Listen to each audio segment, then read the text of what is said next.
Hey everybody, I'm back for video 4. It's getting much easier to pick topics the more feedback I get from people and their struggles that they're having that I can definitely identify with. Obviously, we're all different, we all have different levels, but still, tonight I want to touch on the expectations of others and boundaries in interpersonal relationships. If you aren't someone who's felt like you've given more than you've gotten back in a relationship, I would dare to bet you know someone who has. Typically, these situations leave us hurt and confused, making it difficult to understand how and when to move forward from someone who takes away from your life rather than add to it. I regularly see posts from people I care about. They're sad, they feel abandoned by the person who's supposed to be there for them. I've been there more than once, and a lot of us have felt that way in one way or another. It stopped being a problem though once I adopted that self-love I discussed in my first video and got rid of the self-pity I talked about in my second. And now guess what? I'm not surrounded by these toxic people, and I'm starting to love life, and the quality of my interpersonal relationships with others has skyrocketed, and overall everything is so much better. So I think a good place to start is, what should we expect from somebody else? In my experience, expectation, it leads to disappointment. So I would say expect nothing. Um, just observe and worry about how you act. I don't think it's right, for example, if somebody cheats on you or a friend, for instance, steals from you. Well, if you're your actions, what does it accomplish to get that person back doing the same thing? Sounds to me like that you guys are kind of a match. If you cheat, you're a cheater, and if you steal, you're a thief. Now, if you assess somebody's actions and say, okay, why? Is there any world where their reasons can justify how they acted towards you, or that you find reasonable? Or is the action not justifiable? If it's not justifiable, then I would say, rather than stoop to their level or take the cut, move on, because you're better than that. You deserve a higher quality of person who will treat you the way you treat them, and it's that simple. It can be applied to, small scale or larger scale. Yeah, it might annoy you that they don't squeeze toothpaste out from the bottom of the tube, but you maybe want them to overlook that you can't seem to figure out how to keep caps tightened on the peanut butter jar. You don't have to be crazy about it, but it is give and take.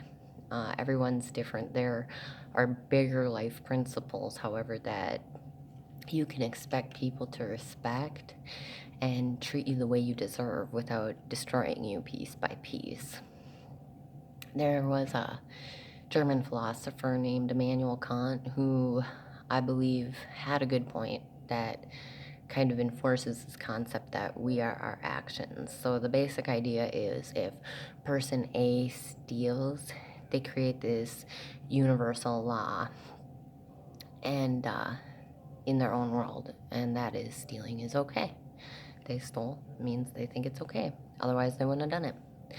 Say someone likes to disregard your feelings on needing them or their support, knocking you down and treating you as though how you feel about something is less important than their own desires. They live in an unforgiving world where you will forever be inferior.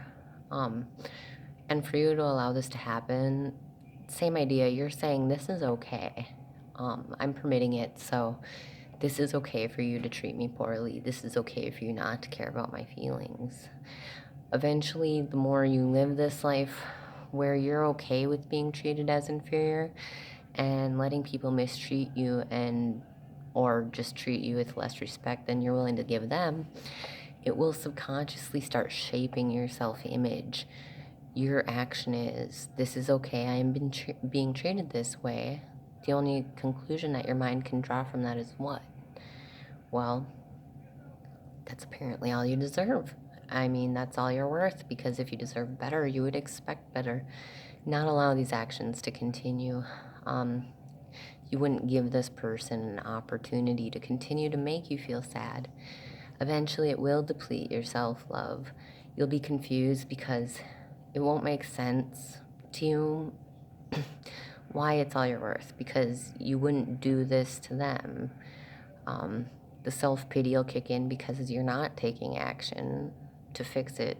You're dealing with it. And it's hard to see it clearly, and it will sneak up on you. You know, it's hard to see these things clearly when they're happening to ourselves. But a tool I used to use in my past to understand my own situation and say, is this okay with me, was I would either write or think about, what I was going through, but instead of seeing it as myself, I'd look at the situation as though it was happening to a friend. How would I advise my best friend who's being cheated on or called a dumb cunt every day, or being abandoned, to take care of all the household responsibilities and the kids by, her significant other, to go so he can go do whatever he wants? Well, in my scenario, I didn't leave, but I'd sure as hell tell my friend to stop being an idiot and that they deserve better. Whatever you would advise the closest people you care about is what you should advise yourself. Because why? Why wouldn't you? If the person doing the damage is sad or mad about this, about you trying to enforce your standards, so what? Because did they care when they made you sad or mad? Or did they just keep doing whatever they wanted? Sometimes they only care when they're receiving a consequence and seeing that they can't do whatever they want. And that's not true love or caring or anything. They're basically using you as a resource at that point. And these actions by the people hurting us, I don't think it means they're good or they're bad people. It's just where they are in their life. It's their motivators, their lack of self-love. They're suffocating on self-pity or whatever they're doing to cope. And it projects onto us, unfortunately, or them or whoever. And it's their issue to deal with. That's what I can't stress enough. They have to make the right choice to act better. But you shouldn't have to pay for it, and you shouldn't have to do the work for them, because ain't nobody there holding your hand,